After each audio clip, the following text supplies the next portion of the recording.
جی وعلیکم السلام ورحمۃ اللہ وبرکاتہ۔ رسول اللہ صلی اللہ علیہ وسلم نے دو حکم ارشاد فرمائے ہیں امامت کے بارے میں، ولی امکم اکبرکم، بخاری شریف، کہ تم میں سے جو بڑا ہو وہ امامت کرائے، جبکہ اس بخاری شریف میں یہ بھی حکم ہے ولی امکم اکثرکم قرآن، یہی سیدنا عمر بن سلمہ والی روایت میں بخاری شریف کے اندر یہ الفاظ ہیں۔ اگرچہ اس کو امام بخاری رحمہ اللہ نے اس پوری روایت کو جو ہے امامت کے لیے استدلال میں پیش نہیں فرمایا۔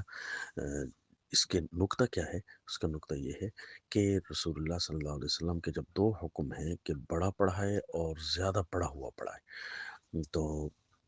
چھوٹے کو حکم نہیں ہے، تو زیادہ پڑھے ہوئے کا لفظ ہے اور زیادہ بڑے کا لفظ ہے، جبکہ اس قوم کے لیے اسپیشل صرف ایک ہی حکم ارشاد ہے، تو انہوں نے اس ایک حکم پر عمل کرنا تھا،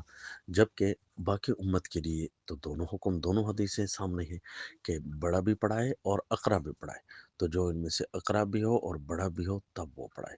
اب ہمارے پاس یہ چھوٹ نہیں ہے کہ ہم ایک حکم پر عمل کریں اور دوسرے کو چھوڑ دیں۔ جن کو ایک حکم ہوا وہ ایک ہی پر عمل کریں، اور جن کو دو حکم ہوئے تو وہ دو پر عمل کریں گے۔ ہمارے سامنے دونوں احکام آ گئے، اس